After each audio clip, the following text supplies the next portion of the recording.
Well, I was thinking this week about this boy named Matt, who was in my catechism class growing up in the Catholic Church. Matt, though appearing human, was thought by many to be demonic. When Father McLaughlin at the Catholic Church gave a sermon in which he described the devil, everyone in the room turned and looked at Matt. Here's how bad Matt was, that once when I was standing behind him in the communion line, I could smell sulfur. And when I looked closely at his head, I saw the nubbins of little horns poking through his fire-singed hair. Now, Danville was a small town in those days, so I knew Matt's parents and even his grandparents. One day when I was with my mother at Kroger's, we bumped into his grandmother, Matt's grandma, so my mother stopped to talk with her. And his grandmother looked at me and smiled and said, "You look about the same age as our sweet little Matt." I didn't know who she was talking about because the Matt I knew was diabolical, like Norman Bates in Psycho, which had been filmed the very year Matt was born. A coincidence? I don't think so. It was one of my earliest experiences with the notion of contradiction. To me, Matt was the Prince of Darkness who gave me wedgies, lifting me high in the air until my underwear tore. But to his grandmother, Matt was someone else entirely. He was sweet and cuddly and snuggled in her lap while she read him stories. How in the world could we be talking about the same person? It was a mystery to me. I feel that same little disconnect, that same discrepancy when I hear some people talk about God. In one moment, God curses. In the next moment, God blesses. The ancient polytheists had it easier when it came to God. When you worship many gods and the flood carries your house away, you can shake your fist at the God of rain. And then when the sun comes out and dries everything up, you can fall to your knees and say thank you and praise the God of sun.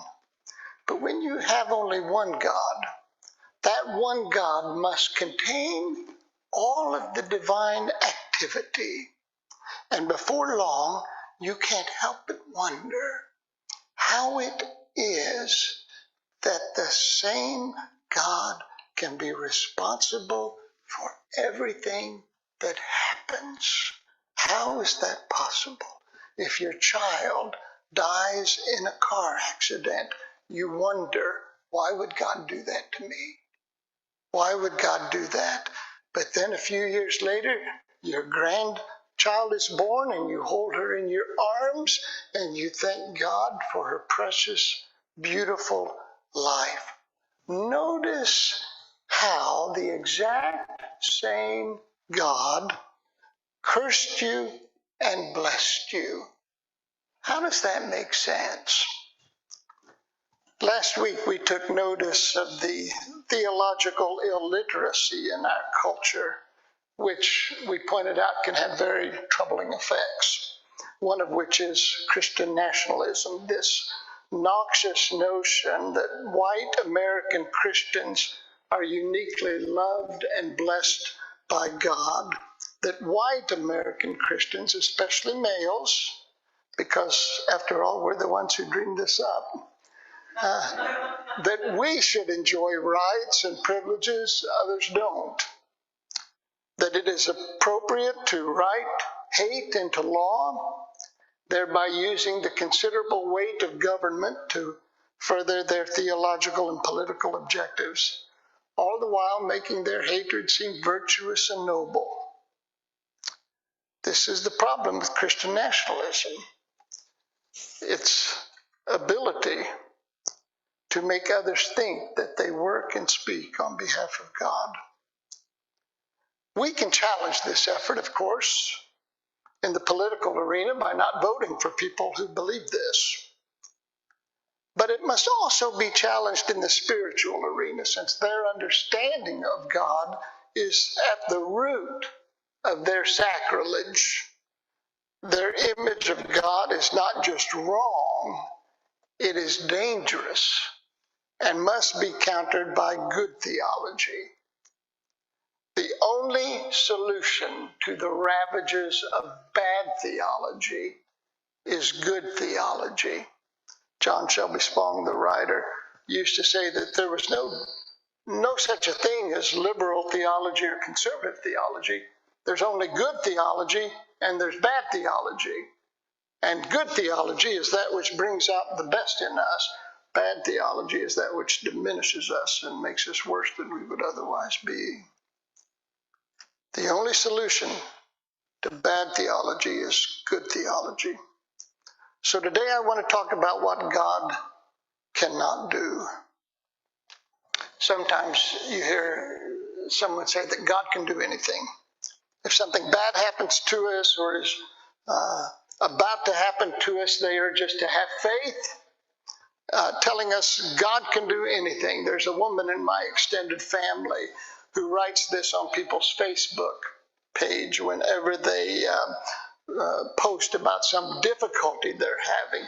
God can do anything, she says, then adds a little smiley face with praying hands.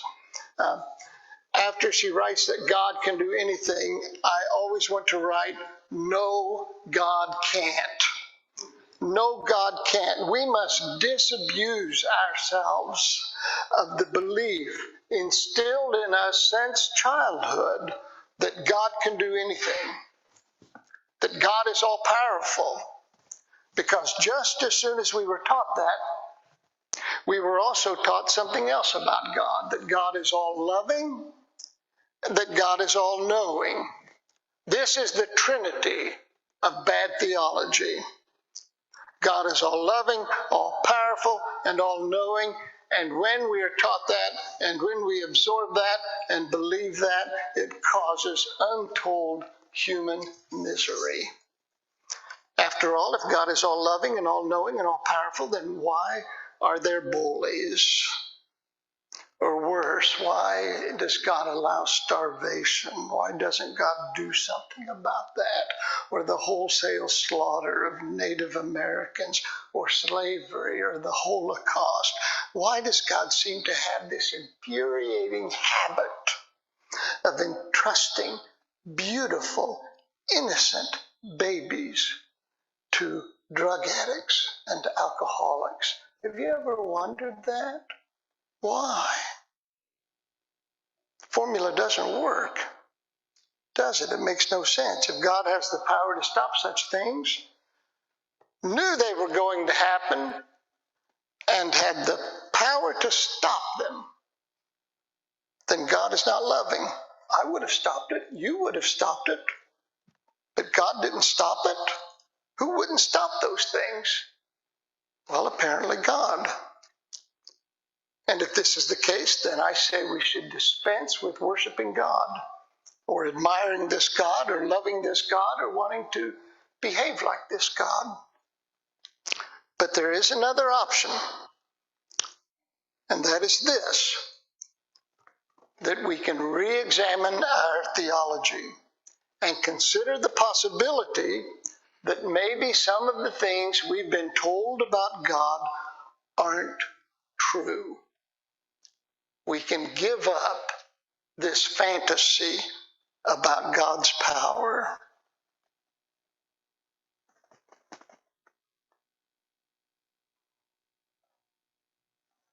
God's power. Why are we so enamored with that? I think it's because if we were God, that's what we would want. We'd want power. It's almost as if the early church fathers sat around a table thinking this stuff up. Can't you just see them pushing back from dinner, glasses of wine in their hands, feeling slightly buzzed and philosophical the way we get. What would you do if you were God? One of them would ask. Oh, I'd want the power to make people do what I wanted. Another would say, yeah, that's a good one. I like that. Another would say, I'd want to have knowledge of the future. Well, that's smart. That would sure come in handy. And then one of the church fathers, a quiet kind of person the others often overlooked, said, if I were God, I would be all loving. The others thought of that for a moment, and one of them said, nah, too hard. Let's go with power and knowledge. And so here we are, all these years later, saddled with a theology that has driven more people to atheism than any other reason.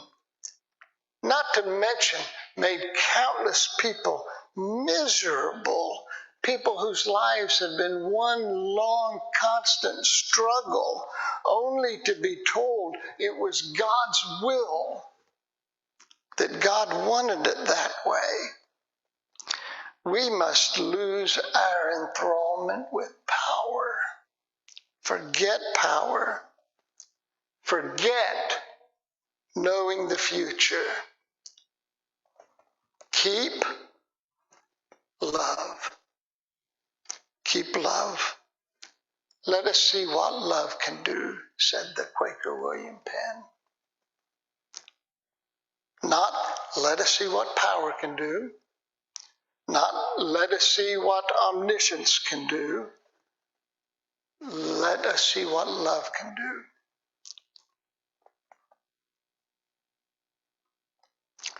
Love is the only tool at God's disposal. It is the only note God sings. Not power, not foresight, just love.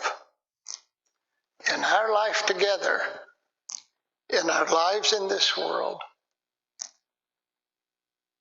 let's do what God does and see what love can do. So, Matt, a P.S. I was having lunch 2 weeks ago with a man I've known almost all my life, and we were talking about growing up in Danville, and I mentioned diabolical Matt. And he said, Matt is my cousin, which I did not know. And then he said, you would have been diabolical too if you had had Matt's father for a father.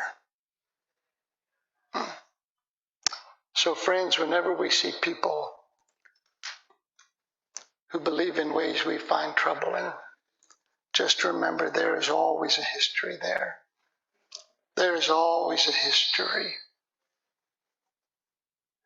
The proper response then is not to hate, but to love the hate out of them.